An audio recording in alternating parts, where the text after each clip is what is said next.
దయచేసి ఇది గమనించగలరు.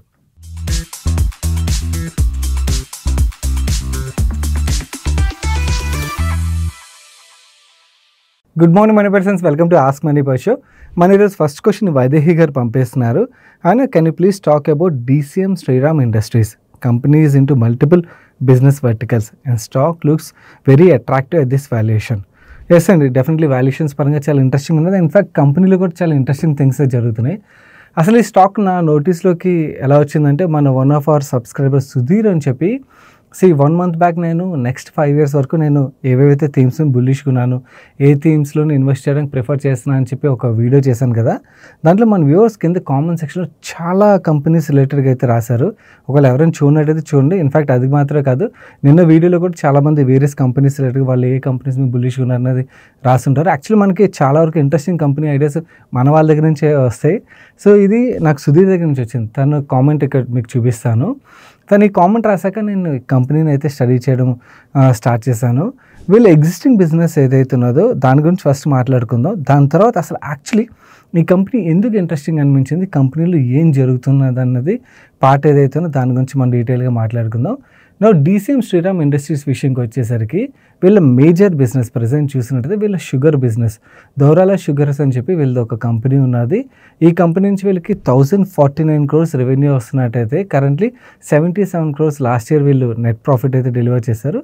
అప్రాక్సిమేట్లీ 7% మార్జిన్ మెయింటైన్ చేస్తున్నారు. ఈ బిజినెస్లో వీళ్ళు ఫోకస్ అంతా షుగర్ అండ్ అలాగే మనకి ఇప్పుడు ఇథనాల్ రిలేటెడ్గా కూడా గవర్నమెంట్ ఫోకస్ ఉన్నది కదా, ఇథనాల్ అండ్ అలాగే మనకి చీప్ లిక్కర్ ఉంటుంది చూడండి, కంట్రీ లిక్కర్ షుగర్ కంపెనీస్ అన్ని కూడా తయారు చేసి, సో అక్కడ కూడా వీళ్ళకి రెవెన్యూ అయితే వస్తుంటుంది అన్నమాట. This is one part of business. Second part of business విషయంకి వచ్చేసరికి ఈ సెగ్మెంట్లో వీళ్ళు ఆటో ఇండస్ట్రీ మీద ఫోకస్ చేస్తుంటారు. శ్రీరామ్ రైన్ అని చెప్పి మనకి నైలాన్ ఫ్యాబ్రిక్స్ టైర్లో యూజ్ చేస్తారు కదా మ్యానుఫ్యాక్చరింగ్లోని, అవి అండ్ అలాగే ఆటో ఇండస్ట్రీలో యూజ్ అయ్యే ప్రొడక్ట్స్ అయితే వీళ్ళు తయారు చేస్తుంటారు. సో ఆటో ఇండస్ట్రీ యొక్క గ్రోత్ రిలేటెడ్గా వీళ్ళు ఈ సెగ్మెంట్ యొక్క బిజినెస్ గ్రోత్ అయితే డిపెండ్ అయి ఉంటుంది. ప్రజెంట్ చూసినట్టయితే వీళ్ళు 574 crores టాప్ లైన్ ఈ బిజినెస్లో డెలివర్ చేసినట్టయితే 108 crores బాటమ్ లైన్ డెలివర్ చేశారు అండ్ చాలా మంచి మార్జిన్ అయితే మెయింటైన్ చేస్తున్నారు.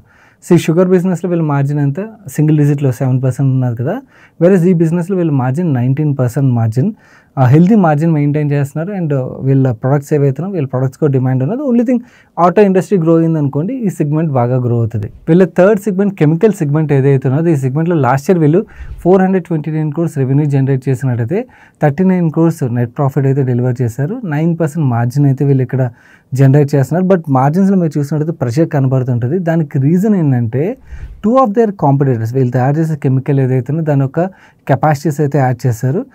కాంపిటేటర్స్ వచ్చినట్టయితే ఏమవుతుంది, మార్జిన్స్ అంటే మనకి కాంపిటీషన్ పెరుగుతుంది, మార్జిన్స్ పడడం కనబడుతుంది కదా. సిమిలర్ థింగ్ ఈ సెగ్మెంట్లో ఇంపాక్ట్ అయితే కనబడుతుంది. ఇన్ఫాక్ట్ రీసెంట్ స్టాక్ ప్రైస్లో మనకి ప్రెషర్ కనబడడానికి వన్ ఆఫ్ ది రీజన్ కూడా ఇది. అలాగా అంటే షుగర్ బిజినెస్లో వాలటాలిటీ ఉన్నప్పుడు అలాగా స్టాక్ ప్రైస్లో మనకి ఆ వాలటాలిటీ ఉంటుంది. అది మాత్రమే కాకుండా రీసెంట్ టైంలో ఓవరాల్గా స్టాక్ మీద ప్రెషర్కి కెమికల్ సెగ్మెంట్ రిలేటెడ్గా ఈ న్యూ కాంపిటేటర్స్ ఎంటర్ అవడం ఏదైతే ఉన్నదో అది కూడా వన్ ఆఫ్ ద రీజన్ అన్నమాట. ఇది existing part of the business. Now ఈ కంపెనీలో interesting part of the business ఏదైతే ఉన్నదో దాని గురించి మాట్లాడుకుందాం. అంటే ఫ్యూచర్ పరంగా వీళ్ళు చాలా మంచి డెవలప్మెంట్స్ మీద అయితే వర్క్ చేస్తున్నారు. అందులో ఒకటి వీళ్ళ ఇండస్ట్రియల్ వర్టికల్ ఏదైతే ఉన్నదో ఆ ఇండస్ట్రియల్ వర్టికల్లోని వీళ్ళు డిఫెన్స్ రిలేటెడ్ ప్రొడక్ట్స్ అయితే తయారు చేస్తున్నారు. నౌ ఆ డిఫెన్స్ రిలేటెడ్ ప్రొడక్ట్స్లోని వీళ్ళు ఇప్పటివరకు R&D ప్రోటోటైప్ స్టేజ్ నుంచి ఇప్పుడు కమర్షియలైజేషన్ స్టేజ్కి అయితే మూవ్ అవుతున్నారు అన్నమాట. వీళ్ళు ఫోర్డ్ మోటార్స్తో కలిపి లైట్ బుల్లెట్ ప్రూఫ్ వెహికల్స్ మీకు ఇక్కడ స్క్రీన్ మీద చూపిస్తాను చూడండి. మీరు డైరెక్ట్గా DCM శ్రీరామ్ ఇండస్ట్రీస్ వెబ్సైట్లోకి వెళ్ళినట్టయితే కనబడదు. యాక్చువల్లీ మీరు ఈ వర్టికల్లోకి వెళ్ళారనుకోని మీకు ఇంకొక పేజ్ ఓపెన్ అవుతుంది. అక్కడ మీకు ఈ వెహికల్స్ యొక్క డీటెయిల్స్ అవి కనబడతాయి అన్నమాట. వీళ్ళు US బేస్డ్ ఫోర్స్ మోటార్స్ యొక్క టైఅప్తోని ఈ ప్రొడక్ట్స్ అయితే డెవలప్ చేశారు అండ్ దీని కమర్షియలైజేషన్ అయితే త్వరలో స్టార్ట్ అవబోతున్నట్టుగా. ఎందుకంటే డిఫెన్స్ ఫోర్సెస్ దగ్గర చాలా మంచి ఎప్రిసియేషన్ వచ్చినట్టుగా వీళ్ళు యాన్యువల్ రిపోర్ట్లు అయితే రాస్తున్నారు. ఈ సెగ్మెంట్ ఆపరేషన్లోకి వచ్చింది అనుకోండి, then this is one segment which can contribute really well. Margins కూడా చాలా మంచి మార్జిన్స్ అయితే మెయింటైన్ చేస్తారు. డిఫెన్స్లోని ఓన్లీ వీళ్ళు ఈ bullet proof light commercial vehicles మాత్రం తయారు చేస్తారంటే no. Actually DCM Shriram industries రిలేటెడ్గా మీరు ఎప్పుడైనా కూడా డ్రోన్స్ రిలేటెడ్ న్యూస్ విన్నారనుకోండి, ఓకే, వినగానే మీకు ఆటోమేటిక్గా DCM శ్రీరామ్ ఇండస్ట్రీస్ అని చెప్పి సోషల్ మీడియాలో ట్రాక్ చేస్తుంటారు. కానీ వీళ్ళు ఏ డ్రోన్స్ మ్యానుఫ్యాక్చర్ చేస్తారు, ఎలా సెల్ చేస్తారు అన్న పార్ట్ ఏదైతే ఉంటో చాలామందికి ఐడియా ఉండకపోవచ్చు. వీళ్ళు ఏం చేస్తారంటే జైరోమ్ డైనమిక్స్ అనే కంపెనీతో టైప్ అయ్యి వీళ్ళు వేరియబుల్ వాల్యూమ్ కాన్సెప్ట్ యూఏవీస్ ఏవైతే ఉన్నాయో వాటిని డెవలప్ చేస్తున్నట్టుగా చెప్తున్నారు. ఈ వేరియబుల్ వాల్యూమ్ కాన్సెప్ట్ యూఏవీ అంటే ఏంటంటే యాక్చువల్లీ ఫ్లైట్ టైంలో దాని యొక్క వింగ్స్ ఏవైతే ఉంటే దాని యొక్క షేప్ అండ్ సైజ్ని చేంజ్ చేసుకోగలదు. అంటే దానివల్ల స్పీడ్ అండ్ యాక్చువల్ పేలోడ్ యొక్క హ్యాండ్లింగ్లోని చాలా బెటర్మెంట్ ఉంటుందని అయితే చెప్తున్నారు. చాలా అడ్వాన్స్ స్టేజ్లో ఉన్నది ఈ ప్రోడక్ట్. కపుల్ ఆఫ్ మంత్స్లోని వీళ్ళు లాంచ్ చేయబోతున్నట్టుగా వీళ్ళు యాన్యువల్ రిపోర్ట్లు అయితే రాశారు. బట్ నా ఓన్లీ డౌట్ ఏంటంటే ఈ జైరోమ్ డైనమిక్స్ ఏదైతే ఉన్నది తుర్కియా బేస్డ్ కంపెనీ అన్నమాట. నో ఈ ఆపరేషన్ సింధూర్ తర్వాత తుర్కియాతో మన రిలేషన్ అయితే సరిగ్గా లేదు కదా. సో దాని యొక్క ఇంపాక్ట్ వీళ్ళ మీద ఎలా ఉంటుందని అయితే చూడాల్సి ఉన్నది. అండ్ ఈ డిఫెన్స్ రిలేటెడ్ సెగ్మెంట్ ఏదైతే ఉన్నది అంటే ఇంజనీరింగ్ రిలేటెడ్ సెగ్మెంట్లో వన్ ఆఫ్ ద ప్రోడక్ట్ ఏది ఫోర్స్ మోటార్స్ వీళ్ళు టైప్తో ఉన్నది ఏదైతే ఉన్నదో దట్ ఈస్ గోయింగ్ వెల్. ఇది ఒక్కటే నాకు ఈ సెగ్మెంట్ రిలేటెడ్గా డౌట్ ఉన్నది.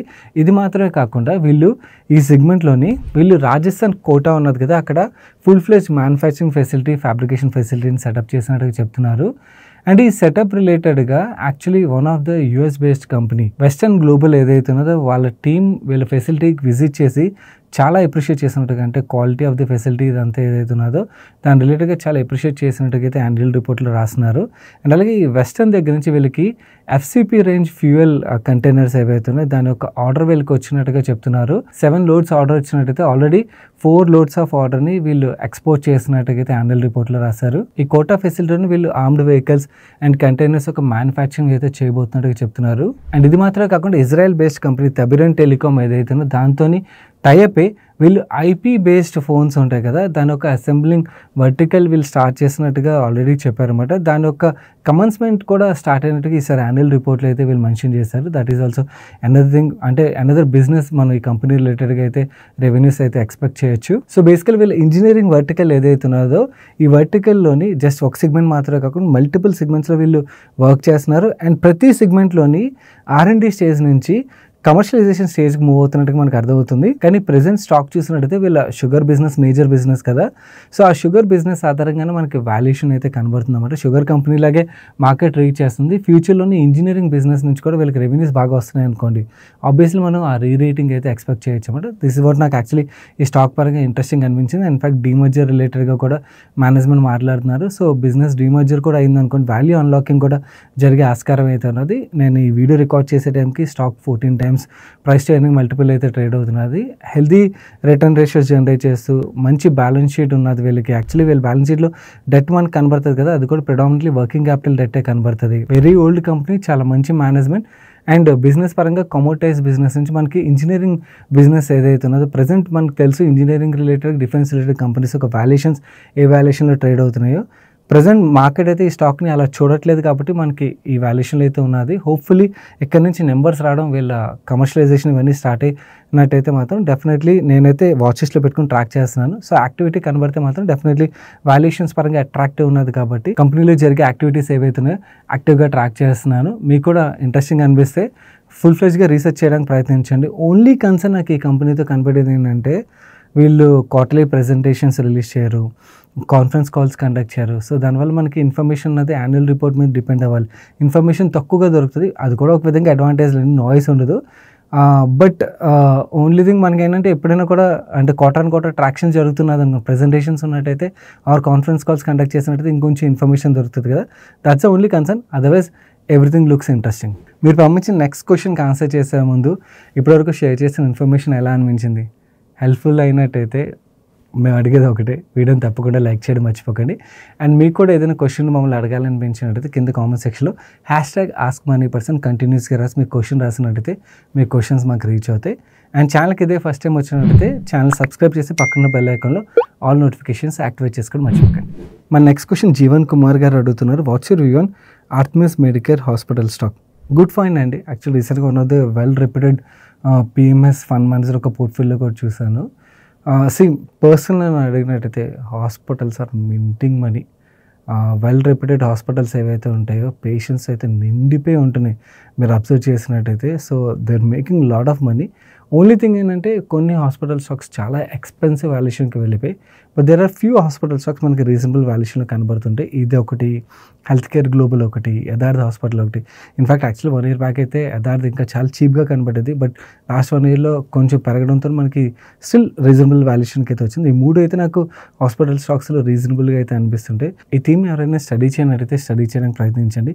డెఫినెట్లీ మనకి ఇన్సూరెన్స్ వల్ల అవ్వచ్చు, లేకపోతే స్పెండింగ్ క్యాపబిలిటీ పెరగడం వల్ల అవ్వచ్చు, మనకి మల్టీ స్పెషాలిటీ హాస్పిటల్స్ ఏవైతే ఉన్నాయో, అంటే వెల్ రెప్యూటెడ్ హాస్పిటల్స్ ఏవైతే ఉన్నాయో అసలు మనకి ఖాళీయే దొరకట్లేదు. సో ఫుల్లీ క్రౌడెడ్ అయితే కనబడుతున్నాయి. సో ఆటోమేటిక్గా అది మనకి నెంబర్స్లో కూడా కనబడుతుంది కదా. So it is worth studying this thing.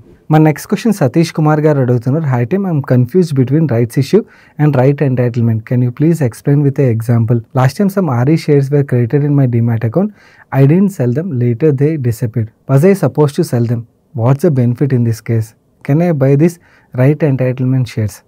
And సింపుల్గా ఎక్స్ప్లెయిన్ చేయడానికి ప్రయత్నిస్తాను. చాలామంది రీటైల్ షేర్ హోల్డర్స్ తెలుసో తెలియకో ఇలా నష్టపోతున్నారు. మీరు కూడా వినండి, and me friends and family ఎవరైతే ఉంటే వాళ్ళకు కూడా దీని రిలేటెడ్గా కొంచెం అవేర్నెస్ అయితే స్ప్రెడ్ చేయడానికి ప్రయత్నించండి. కంపెనీస్ ఆల్రెడీ లిస్ట్ అయిపోయాయి అనుకోండి స్టాక్ మార్కెట్లోని, దెన్ వాళ్ళు ఫ్రెష్గా క్యాపిటల్ బిజినెస్ని గ్రో చేయడం కోసం రైజ్ చేయాలనుకున్నారు అనుకోండి, దెన్ వాళ్ళు ఫాలో ఆన్ పబ్లిక్ ఆఫర్ ద్వారా రైజ్ చేస్తారు, లేదా ఇన్స్టిట్యూషన్స్ దగ్గర నుంచి QIP ద్వారా రైజ్ చేస్తారు. ఇలా క్యాపిటల్ రైజ్ చేసే ప్రాసెస్లోని one of the process is rights issue అన్నమాట. ఈ రైట్స్ ఇష్యూ ద్వారా ఎగ్జిస్టింగ్ షేర్ హోల్డర్స్ ఎవరైతే ఉన్నారో వాళ్ళని రివార్డ్ చేద్దామని చెప్పి వాళ్ళ దగ్గర నుంచే క్యాపిటల్ రైజ్ చేస్తారు. వాళ్ళని ఎలా రివార్డ్ చేస్తారు?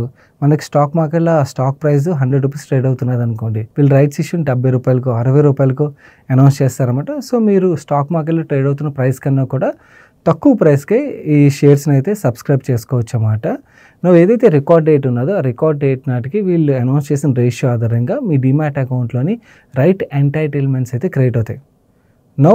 As a shareholder it is your choice కదా, అంటే whether to participate or not. ఎందుకంటే మనం రైట్స్ ఇష్యూలో పార్టిసిపేట్ చేయాలంటే మనం ఎడిషనల్గా డబ్బులు పెట్టాల్సి ఉంటుంది.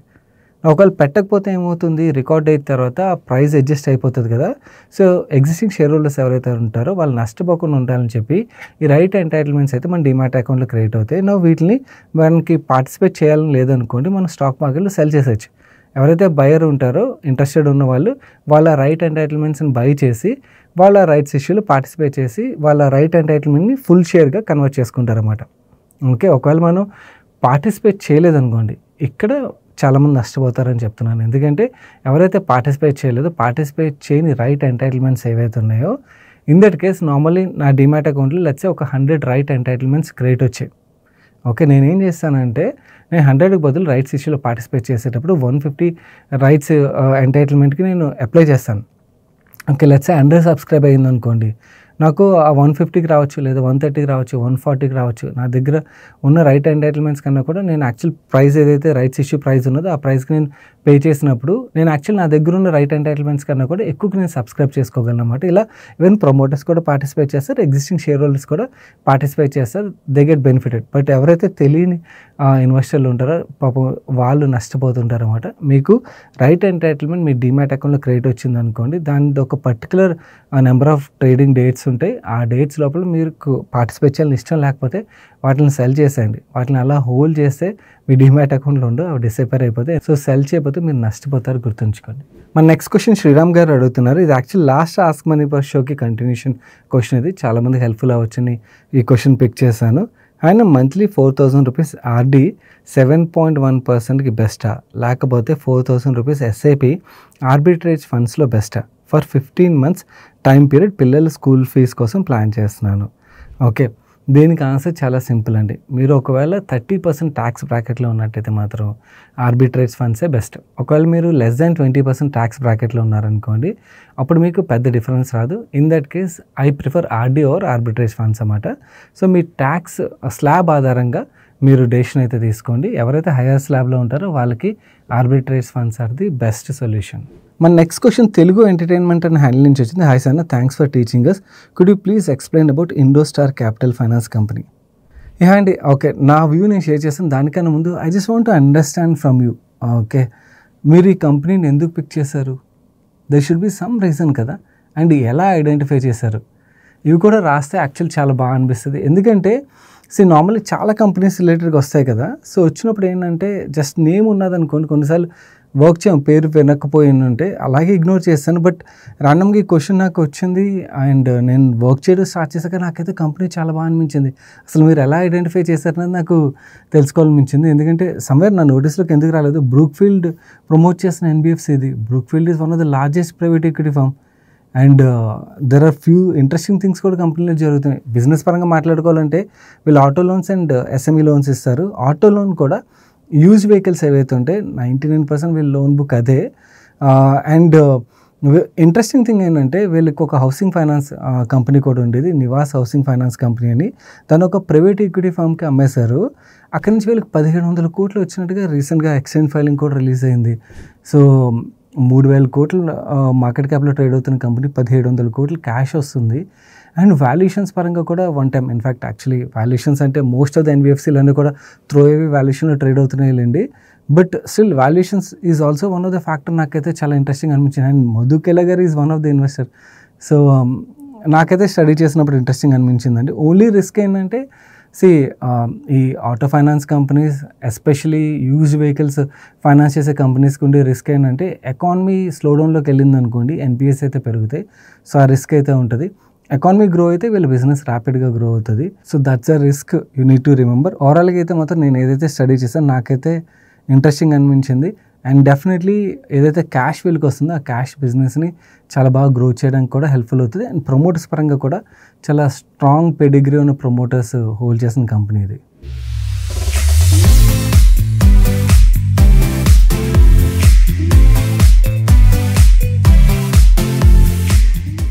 నవ్వు సండే ఫండే సజెషన్ విషయంకి వచ్చారు. కొంచెం డిఫరెంట్గా ఒకటైతే సజెస్ట్ చేయడానికి ప్రయత్నిస్తాను.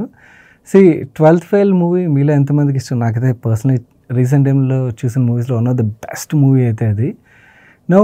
ఆ మూవీ ఏదైతే ఉన్నదో, ఆ మూవీ తీసే ప్రాసెస్ ఏదైతే ఉన్నదో దాన్ని కూడా చాలా బ్యూటిఫుల్గా వినోద్ చోప్రా గారు అయితే ఒక డాక్యుమెంటరీ రూపంలో రిలీజ్ చేశారు, జీరో సే రీస్టార్ట్ అని చెప్పి. అమెజాన్ ప్రైమ్లో స్ట్రీమ్ అవుతున్నారు. దిస్ ఈజ్ సంథింగ్ ఒక యూనిక్ ఎక్స్పీరియన్స్ అయితే ఇస్తుంది చూడడానికి, ఎవరికైతే ఆ మూవీ నచ్చిన వాళ్ళు ఉంటారో వాళ్ళకి.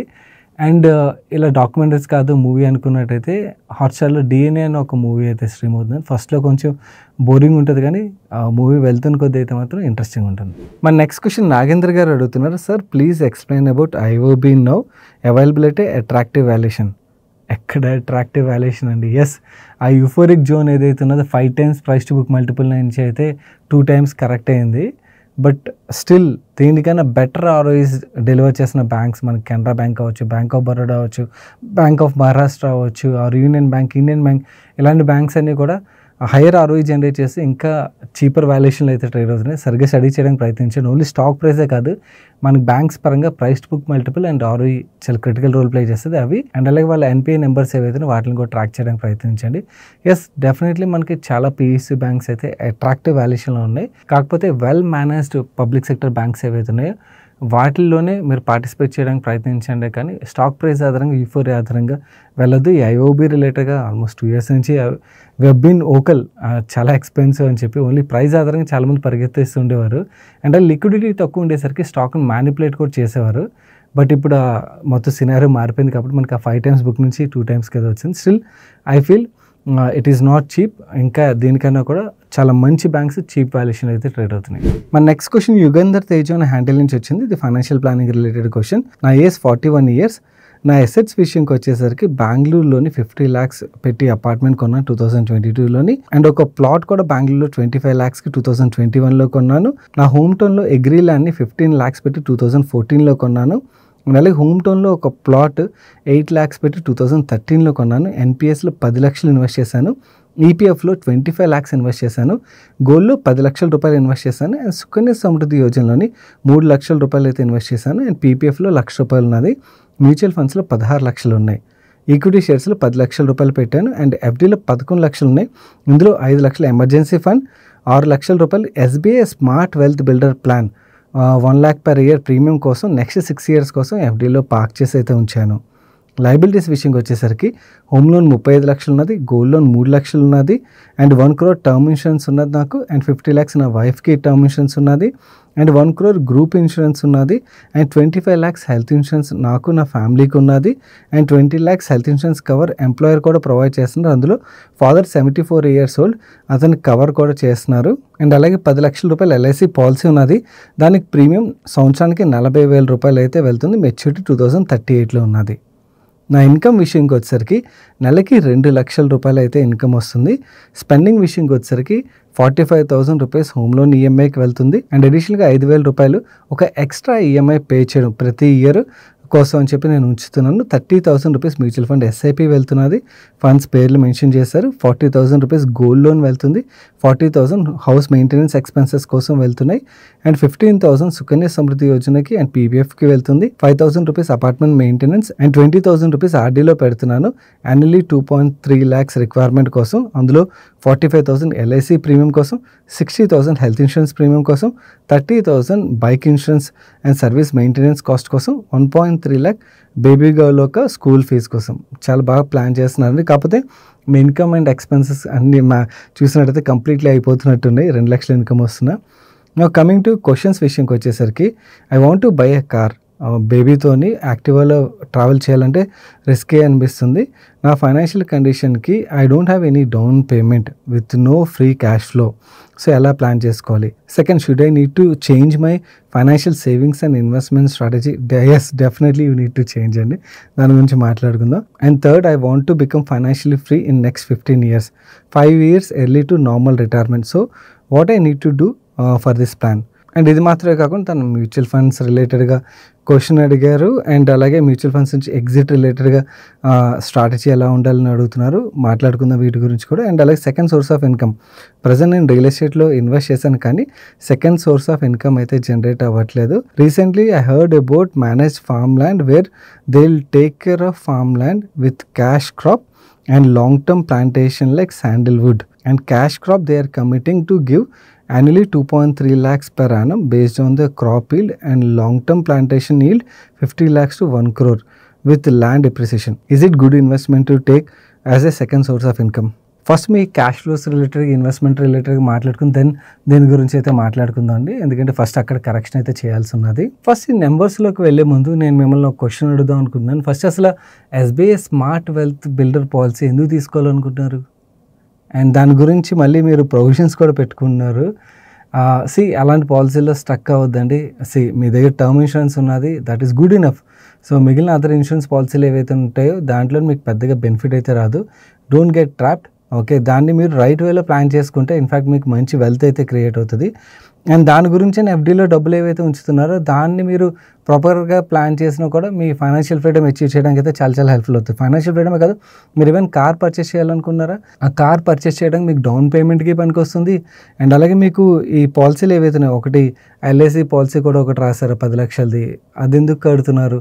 ఓకే, ఒకవేళ ఆ పాలసీ పేరు అది మెన్షన్ చేయలేదు, ఒకవేళ మీకు పెద్దగా వర్కౌట్ అవ్వదు, ఈల్డ్ పరంగా ఒకసారి క్యాలిక్యులేట్ చేసుకొని మన ప్రీవియస్ ఆస్లో చాలా పాలసీస్ రిలేటెడ్గా మనం మాట్లాడడం కదా, ఒకసారి చూడడానికి ప్రయత్నించండి. ఓకే, మీకు ఈల్డ్ వర్కౌట్ అవ్వట్లేదు అనుకోండి, anything below inflation return or anything below 8% return మీకు దొరుకుతున్నదంటే no point in continuing such policies. ఎందుకంటే వాటిల్లో మనకి వెల్త్ క్రియేషన్ కన్నా కూడా వెల్త్ డిస్ట్రాక్షన్ ఎక్కువ జరుగుతుంది. అండ్ ఇన్ఫ్యాక్ట్ ఆ డబ్బులు ఏవైతే ఉన్నాయో ఫ్యూచర్లో మళ్ళీ అగైన్ అలాంటి వెల్త్ డిస్ట్రాక్ట్ చేసే ప్రొడక్ట్స్లో డంప్ చేసే బదులు ఆ ఫ్రెష్ క్యాపిటల్ని రైట్ వేలో ప్లాన్ చేస్తే మీకు ఇంకా బెటర్ అప్రిసియేషన్ వస్తుంది. అంటే మీ కార్లోని ఈఎంఐకి ఇవన్నిటికి కూడా సరిపోతుంది. కార్ కొనమని చెప్తుంటే కొంతమంది అనుకోవచ్చు కార్ కొనమని ఎందుకు చెప్తున్నాను. కార్ యాక్చువల్లీ ఇంతకుముందు లగ్జరీ, ఇప్పుడు నెసెసిటీ అయిపోయిందండి. దట్టు సిటీస్లో ఉన్నప్పుడు అయితే మాత్రం డెఫినెట్లీ సేఫ్టీ పరంగా ఏదో ఆలోచించినా కూడా it has become a necessity. So necessity దగ్గర కాంప్రమైజ్ అవ్వాల్సిన అవసరం లేదు. And your cash flows support కూడా చేస్తాయి. ఓన్లీ థింగ్ ప్రాపర్గా ప్లాన్ చేస్తే సరిపోతుంది. అండ్ మీ ఎర్లీ రిటైర్మెంట్ రిలేటెడ్గా మీరు ప్రెజెంట్ నెలకి 45,000 రూపాయలు హౌస్ హోల్డ్ ఎక్స్పెన్సెస్ అవుతున్నాయి అన్నారు కదా. ఆ హౌస్ హోల్డ్ ఎక్స్పెన్సెస్ ఆధారంగా మీ రిటైర్మెంట్ కార్పస్ ఎంత ఉండాలి 55 కల్లా అని చూసినట్టయితే 2.8 crores అవుతుందండి. దీనికి మీరు 12% రిటర్న్ ఇచ్చే ప్రోడక్ట్లో ప్లాన్ చేసినట్టయితే నెలకి 67,740 రూపాయలు సేవ్ చేయగలిగినట్టయితే సరిపోతుంది. ఆల్రెడీ మీరు మ్యూచువల్ ఫండ్లో 30,000 రూపాయలు ఎస్ఐపి చేస్తున్నారు కదా, అండ్ ఈక్విటీస్ ఒక వాల్యూ ప్రెజెంట్ మీరు హోల్డ్ చేసిన చూసినట్టయితే 26 lakhs అయితే ఉన్నది. సో 12% రిటర్న్ తీసుకున్నట్టయితే అప్రాక్సిమేట్లీ మీరు ఈ కార్పస్ అయితే బిల్డ్ చేసేయగలుగుతారండి. ఓన్లీ థింగ్ నేను సజెస్ట్ చేసేది ఏంటంటే జంక్ ప్రోడక్ట్స్ ఏవైతున్నాయో వాటి ట్రాప్లోకి అయితే వెళ్ళొద్దు. And second source of income generation రిలేటెడ్గా మీరు అడిగారు చూడండి. ఇదేంటంటే I personally believe okay there could be 1 case మీకు మంచిగా ఉండొచ్చేమో, కానీ మెజారిటీ ఆఫ్ ద కేసులు ఏంటంటే మనకి 1,000 రూపాయలకి అమ్మాల్సిన దాన్ని 10,000 రూపాయలు ప్రీమియం పెంచి ఓకే రియల్ ఎస్టేట్ సెల్ చేయడానికి వన్ ఆఫ్ ది స్ట్రాటజీ ఇది. రియల్ ఎస్టేట్ నేను బ్యాడ్ అసెట్ క్లాస్ అని నేను ఎక్కడ మాట్లాడట్లేదు. ఓన్లీ ఏంటంటే మనకి శాండిల్వుడ్ రిలేటెడ్ ఫార్మింగ్ అని చెప్పి ఇవన్నీ ఏవైతే స్టోరీస్తో సెల్ చేస్తున్నారో అవి ఎక్కడో అడవుల్లో ఉంటాయి. అండ్ అక్కడ యాక్చువల్లీ మనం కొనుక్కోవాలన్నా కూడా నార్మల్గా వెళ్తే మనం కొనం, ఈ స్టోరీలకి మనం పడిపోతున్నాం అన్నమాట. పడిపోయి అది కూడా ప్రైస్ ఎంతకంటే 1,000 రూపాయలు ఉండేది దగ్గర మనం 10,000 20,000 పెట్టి కొన్నాం అన్నమాట. So don't get trapped. Okay and long టర్మ్లోని గంధ చెక్కలు వస్తాయి అది ఇది అని చెప్పి ఎంతవరకు నిజమో ఏం జరుగుతుందో, నిజంగా అక్కడ మనీ జనరేట్ చేసే క్రాప్ వస్తుందో రాదో, అండ్ ఒకవేళ వచ్చినా కూడా రేపు ఉదయం 10 సంవత్సరాల తర్వాత ఓకే ఎవరో కొట్టేసి వెళ్ళిపోయారు, ఓకే దొంగలు వచ్చి దోచేశారు, ఇలాంటి స్టోరీలు కూడా వినపడచ్చు. అలాంటివి ఆల్రెడీ న్యూస్లో కూడా వస్తున్నాయి. So be careful. Okay don't get trapped. And మీరు నిజంగా కొంటున్న ప్రైస్ వర్తా కాదన్నది ఒకసారి చూసుకోండి. ఆ చుట్టుపక్కల ఒకసారి సర్వే చేయండి. ఓకే మీకు అంటే 1,000 రూపాయలది 1,200 దొరుకుతుంది అనుకోండి, ఫైన్. 1,000 రూపాయలది 10,000 దొరుకుతుంది అనుకోండి, then you are getting trapped. And అలా మీరు second source of income generate చేసే ప్లాన్ బదులు దాన్ని రైట్ వేలో మీరు ఏదో మ్యూచువల్ ఫండ్స్ ఆర్ ఈక్విటీస్లో ప్లాన్ చేసుకున్నారు అనుకోండి, మీకు లాంగ్ టర్మ్లో అది వెల్త్ బిల్డ్ అయిపోతుంది. అండ్ ఫ్యూచర్లో మీకు అది ఎలాగా మీ రిటైర్మెంట్కి క్యాష్ ఫ్లోకి అయితే పనికి వస్తుంది కదా.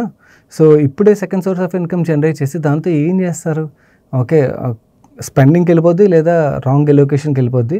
ఇన్వెస్టింగ్ గురించి ఆలోచించండి. అండ్ ఇన్వెస్ట్మెంట్ సెకండ్ సోర్స్ అప్పుడే కంగారు పడాల్సిన అవసరం లేదు. It's a long term plan. So you plan it after your retirement అండి. మిగిలినవన్నీ కూడా ఫైన్, ఈ చిన్న కరెక్షన్స్ చేస్తే సరిపోద్ది. ఈ పాలసీలు రిలేటెడ్గా మేజర్ కరెక్షన్ చేస్తే మీ గోల్స్ అయితే కంఫర్టబుల్ అచీవ్ చేయగలుగుతారు. లాస్ట్ ఇంకొక చిన్న కరెక్షన్, 10 ఫండ్స్ ఉన్నాయండి, 10 ఫండ్స్ వద్దు. ఓకే దాన్ని 5-6 ఫండ్స్కి ట్రిమ్ చేయడానికి అయితే ప్రయత్నించండి. మన నెక్స్ట్ క్వశ్చన్ రంజిత్ గారు అడుగుతున్నారు. హాయ్ సన్న, is it good to invest in BSE and IndiGo stocks for long term are short term? IndiGo రిలేటెడ్గా పాజిటివ్, అది ఎందుకన్నది మీకు చెప్తాను. ఫస్ట్ BSE గురించి మాట్లాడుకుందాం. వాల్యుయేషన్స్ ఒకసారి చూసుకోండి. అండ్ అలాగే BSE కాదు, మార్కెట్ లింక్ స్టాక్స్ ఏవైతే ఉంటాయో వాటి రిలేటెడ్ మన మార్కెట్ సైకిల్స్ని కూడా అర్థం చేసుకోవడం చాలా ఇంపార్టెంట్. మార్కెట్ యూఫోరిక్ స్టేజ్లో ఉన్నప్పుడు ఆ మార్కెట్లో అన్ని పాజిటివ్గా ఉన్నప్పుడు ఏమవుతుందంటే వీళ్ళ నెంబర్స్ అవి బాగా వస్తాయి. మన మార్కెట్ బేరిష్గా టర్న్ అవుట్ అయ్యి మనకి లాంగ్ టర్మ్ బేరిష్నెస్ కంటిన్యూ అయింది అనుకోండి, మనకి ఈ వాల్యుయేషన్ అనేది అసలు ఎటువంటి మార్జిన్ ఆఫ్ సేఫ్టీ అన్నది ఉండదు, రిస్క్ అనేది చాలా ఎక్కువ ఉంటుంది. Though it's a very good business no doubt, but valuations అయితే అంత కంఫర్టబుల్ జోన్లో లేవన్నది అయితే నా view. I might be wrong కూడా. సో నాకైతే పర్సనల్ అయితే నేను ఇప్పుడు ఫ్రెష్గా ఎంటర్ అవుతాను అంటే I will be bit careful on the valuation side. Now IndiGo రిలేటెడ్గా మన బిజినెస్ని అర్థం చేసుకోవాల్సింది ఇలా అర్థం చేసుకుంటే బెటర్ అవుతుంది అన్నమాట. ఒకసారి ట్రై చేయండి, మీరు స్టడీ చేయడానికి ప్రయత్నించండి. మనకి వరల్డ్ వైడ్ మేజర్గా ఫ్లైట్స్ మ్యానుఫ్యాక్చర్ చేసే కంపెనీస్ ఎన్ని ఉన్నాయి? 2 పేర్లు కదా వినబడేది, ఎయిర్బస్ అండ్ బోయింగ్. ఇద్దరు కెపాసిటీస్ ఫుల్ ఉన్నాయి, ఆర్డర్ బుక్స్ ఫుల్ ఉన్నాయి. అండ్ ఇంకోటి ఎవరైనా కూడా కొత్తగా ఏవియేషన్ ఇండస్ట్రీలోనే ఎంటర్ అవ్వాలనుకోండి అంత ఈజీ కాదు, ఎందుకంటే వాళ్ళకి ఫస్ట్ క్యారియర్సే దొరకవు. ఓకే ఇండిగో అండ్ అలాగే ఎయిర్ ఇండియా వీళ్ళందరూ కూడా లార్జ్ నెంబర్ ఆఫ్ ఫ్లైట్స్ రిలేటెడ్గా ఆర్డర్స్ ఎప్పుడెప్పుడో ఇచ్చేసారు. ఓకే మనం ప్రీవియస్గా లాస్ట్ 2 yearsగా మన ఆర్డర్స్ రిలేటెడ్గా న్యూస్ మీరు సర్చ్ చేశారనుకోండి మీకు అర్థమవుతుంది, ఎప్పుడో ఇచ్చేసారు. సో కొత్తగా ఎవరైతే ఇప్పుడు ఆర్డర్స్ ఇస్తారో వాళ్ళకి డెలివరీ కూడా చాలా టైం పడుతుంది అన్నమాట. సో కొత్తగా ఎవరైనా కాంపిటేటర్స్ ఎంటర్ అయ్యి బిజినెస్ని గ్రాప్ చేయాలంటే అంత ఈజీ కాదు. బిజినెస్ పరంగా మనం మాట్లాడుకోవాలంటే ఎఫిలియంట్ ఇండియా స్పెండింగ్ అంటే మిడిల్ క్లాస్ నుంచి అప్పర్ మిడిల్ క్లాస్ సైడ్ మనం ఎప్పుడైతే మూవ్ అవుతుంటామో మన స్పెండింగ్ అనేది ప్రీమియమైజేషన్ సైడ్ మూవ్ అవుతుంది కదా.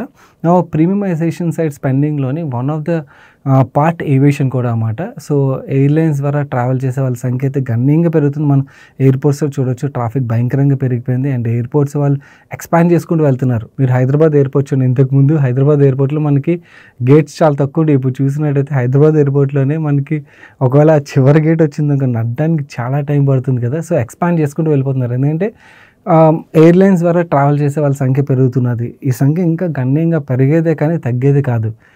సో ఆబ్వియస్లీ మనకి ఎప్పుడైతే కన్జ్యూమర్స్ పెరుగుతున్నారు అండ్ అలాగే కాంపిటీషన్ తక్కువ ఉన్నదనుకోండి, దెన్ ఆ business is really very good business కదా. అందుకని మనం చూసినట్టయితే డిఏఎస్ యొక్క షేర్ హోల్డింగ్ చూడండి ప్యాటర్న్ కంటిన్యూస్గా మనకి ఇండిగోలో ఇంక్రీజింగ్ అన్నది కనబడుతుంది అన్నమాట.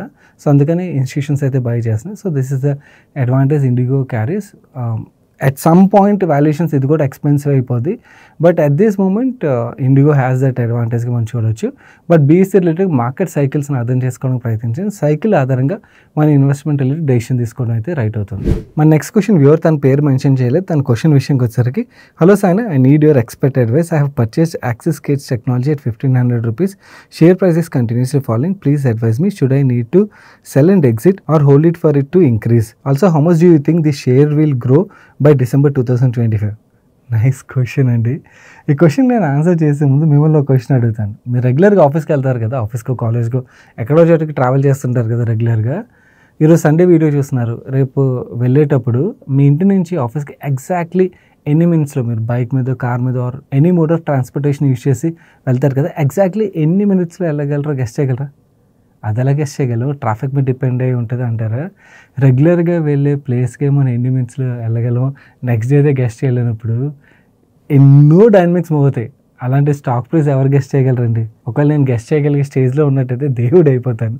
సో నేను ఛానల్ పెట్టిన దగ్గర నుంచి చెప్పేది అదే, ఎవరైనా కూడా మీకు ఏదైనా స్టాక్ నెక్స్ట్ 1 monthలో 3 monthsలో 6 monthsలో ఇంత పెరిగిపోద్దని చెప్తున్నారంటే ఫస్ట్ వాళ్ళ దగ్గర దూరంగా ఉండండి. ఎందుకంటే ఎవరికి తెలియదు ఏమి. ఓన్లీ తెలిసింది ఏంటంటే బిజినెస్ పరంగా గ్రో అవుతుంది లేదా, బిజినెస్ పరంగా మనకి పాజిటివ్ థింగ్స్ కనబడుతున్నాయి లేదా, అండ్ మేనేజ్మెంట్ గుడ్ మేనేజ్మెంటే కాదు, present balance sheet, P&L, cash flow statement ఇవన్నీ కూడా బాగున్నాయి లేదా, ఇవి మాత్రం మనం అనలైజ్ చేయగలం. కానీ రేపు ఉదయం ఏం జరుగుతుంది అన్నది మనం ఎవరిని అనలైజ్ చేయలేం, గెస్ట్ చేయలేమండి. అండ్ ఎవరిని అడగద్దు. ఒకవేళ ఎవరిని అడిగినప్పుడు ఎవరిని ఆన్సర్ ఇచ్చారంటే మాత్రం వాళ్ళ దగ్గర నుంచి అయితే పారిపోండి. And nobody can predict. నా పర్సనలీ పరంగా నేను చాలా లోవర్ ప్రైస్ నుంచి అయితే స్టాక్ని హోల్డ్ చేస్తున్నాను. I been holding. సో నేనైతే I'm continuing my holding. There is no difference. And నాకు పాజిటివ్ ట్రాక్షన్ బిజినెస్ పరంగా కనబడుతుంది. So that's it for today's ask money per show guys. నేను సాటర్డే వీడియో ఎవరైనా మిస్ అయినట్టయితే చాలా మంచి వీడియో అది, తప్పకుండా చూడడానికి అయితే ప్రయత్నించండి. అండ్ ఈరోజు ఆస్క్ మనీ పర్ షో వీడియోని ఇప్పటివరకు లైక్ చేయనట్టయితే వీడియోని లైక్ చేస్తూ మీ ఫ్రెండ్స్ అండ్ ఫ్యామిలీకి హెల్ప్ఫుల్ అవుతుందంటే వాళ్ళకి షేర్ చేయడం అయితే మర్చిపోకండి. అండ్ ఛానల్కి అయితే ఫస్ట్ టైం వస్తే మన మనీ పర్స్ ఛానల్ సబ్స్క్రైబ్ చేసి పక్కన బెల్ ఐకాన్లో ఆల్ నోటిఫికేషన్స్ యాక్టివేట్ చేసుకోండి. నేను సాయి కృష్ణ పత్రి మరొక మంచి వీడియోతో మీ ముందుకు వస్తాను. Till then bye bye, take care.